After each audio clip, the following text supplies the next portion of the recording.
BJP की बढ़ेगी मुश्किल। इंदौर में अक्षय क्रांति बम की नामांकन वापसी के बाद कांग्रेस नोटा को लेकर लगातार अभियान चला रही है, जिसके बाद भाजपा भी नोटा की अपील के विरोध में उतर गई। इसी बीच भाजपा की महिला पार्षद के द्वारा नोटा अपील के पोस्टर फाड़ने का मामला सामने आया है, जिससे लेकर कांग्रेस भी आक्रामक हो गई। कांग्रेस ने घटना को बीजेपी की तानाशाही बताया है। इंदौर की जनता के विरोध के बाद भारतीय जनता पार्टी अब गुंडागिर्दी पर उतर आई है। जिस तरह से लोकतंत्र का चीरहरण किया गया, जिस तरीके से चुनाव को समाप्त किया गया, लोगों के मतदान का हक छीना गया, उसके विरोध में आम जनता अब नोटा दबाओ, भाजपा भगाओ, नोटा दबाओ, इंदौर बचाओ, सबक सिखाओ, नोटा दबाओ के पोस्टर वायरल कर रही है। लेकिन यह भारतीय जनता पार्टी की एक महिला पार्षद को रास नहीं आया तो उन्होंने कुछ गुंडों को ले जाकर एक टैक्सी पे लगे हुए इस पोस्टर को फाड़ दिया। इस तरह की गतिविधि लगातार भाजपा के नेताओं द्वारा, भाजपा के पार्षदों द्वारा की जा रही है, जो अनैतिक है, जो आदर्श चुनाव आचार संहिता का उल्लंघन है। इसकी शिकायत चुनाव आयोग को की गई है कि सख्त से सख्त कार्रवाई भारतीय जनता पार्टी के इन पदाधिकारियों और पार्षदों के खिलाफ होना चाहिए। ये आज सुबह हम जब निकल रहे थे तो एक ऑटो रिक्शा जा रही थी। उस ऑटो रिक्शा के ऊपर नोटा दबाओ, लोकतंत्र बचाओ ऐसा लिखा था। तो हमने उससे पूछा कि ये नोटा का फ्लेक्स क्यों लगाया है, पीछे लिखा क्या है इस पे। तो उसने बोला कि दीदी नोटा का मतलब क्या होता है, उसे खुद को नहीं पता था। उसने बोला रिक्शा स्टैंड पर हमें 50-50 रुपए देकर ये फ्लेक्स हमारी गाड़ी पे लगा दी गए और बोला गया था कि थोड़ी देर बाद इस फ्लेक्स को उतार दीजिएगा।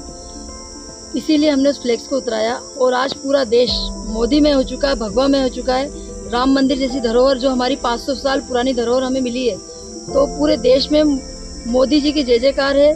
सारे लोग मोदी जी को वोट देने के लिए बैठे हैं, भारतीय जनता पार्टी को वोट देने के लिए बैठे हैं। इसीलिए उस फ्लेक्स को उतारा और उसको इसका मतलब समझाया कि नोटा का मतलब होता है लोकतंत्र की हत्या करना। और कांग्रेस जो है वो नोटा का होर्डिंग लगाकर, फ्लेक्स लगाकर लोकतंत्र की हत्या कर रही है। क्या है नोटा, जिसकी वजह से इंदौर में हो रहा है बवाल? क्या होता है नोटा? क्या होगा अगर इसे सबसे ज्यादा वोट मिलते हैं? चुनाव के दौर में वोट डालते समय अगर आपको लगता है कि कोई भी उम्मीदवार सही नहीं है, तो नोटा का बटन दबाकर आप अपना विरोध दर्ज करा सकते हैं। नोटा के आने के बाद से कई चुनाव हो चुके हैं, लेकिन तब भी इसके तहत लगभग 2 से 3% ही मतदान होता रहा है। लेकिन क्या आप जानते हैं कि अगर इसी नोटा को सबसे ज्यादा वोट मिलते हैं तो क्या होगा? क्या ऐसा होने पर चुनाव रद्द हो जाएगा या फिर दोबारा चुनाव होगा? आइए जानते हैं क्यों लाया गया नोटा। जब तक देश में नोटा की व्यवस्था नहीं थी, तब तक चुनाव में अगर किसी को भी लगता था कि उसके अनुसार कोई भी उम्मीदवार योग्य नहीं है, तो वे लोग वोट डालने जाया ही नहीं करते थे और इस तरह से उनका वोट जाया हो जाया करता था। ऐसे में मतदान के अधिकार से लोग वंचित रह जाते थे। इसलिए साल 2009 में चुनाव आयोग ने सुप्रीम कोर्ट को नोटा का विकल्प उपलब्ध कराने संबंधी एक मंशा से अवगत कराया था। नोटा की फुल फॉर्म होती है नन ऑफ द अबव, मतलब इनमें से कोई भी नहीं। कब आया नोटा?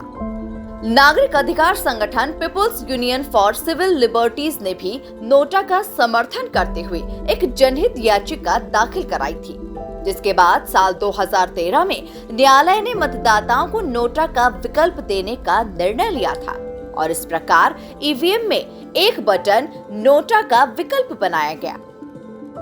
किन किन देशों में है नोटा? भारत से पहले नोटा का विकल्प 13 देशों में उपलब्ध था, जिनमें अमेरिका, कोलंबिया, यूक्रेन, रूस, Bangladesh, Brazil, Finland, Spain, France, Chile, Sweden, Belgium, Greece सहित अब तक इस लिस्ट में 14वें नंबर पर भारत भी शामिल है। इनमें से कुछ देश ऐसे भी हैं जहां पर नोटा को राइट टू रिजेक्ट का अधिकार मिला हुआ है, जिसका मतलब है कि अगर नोटा को ज्यादा वोट मिलते हैं तो चुनाव रद्द हो जाता है और जो प्रत्याशी नोटा से कम वोट पाता है वो दोबारा चुनाव लड़ ही नहीं सकता। भारत में नोटा को राइट टू रिजेक्ट का अधिकार प्राप्त नहीं। अगर आपको लगता है कि नोटा को अधिक वोट मिलने पर चुनाव रद्द हो जाएगा तो आप गलत हैं। भारत में नोटा को राइट टू रिजेक्ट का अधिकार प्राप्त नहीं है। मान लीजिए नोटा को 99 वोट मिले और किसी प्रत्याशी को 1 वोट मिला है, तो 1 वोट वाला प्रत्याशी विजयी माना जाएगा वर्ष 2013 में नोटा के लागू होने के बाद में चुनाव आयोग ने स्पष्ट किया कि नोटा के मत केवल गिने जाएंगे, पर इन्हें रद्द मतों की श्रेणी में रखा जाएगा। इस प्रकार साफ है कि नोटा का चुनाव के नतीजों पर कोई भी असर नहीं पड़ता। Indore bureau, Lokswami mojo.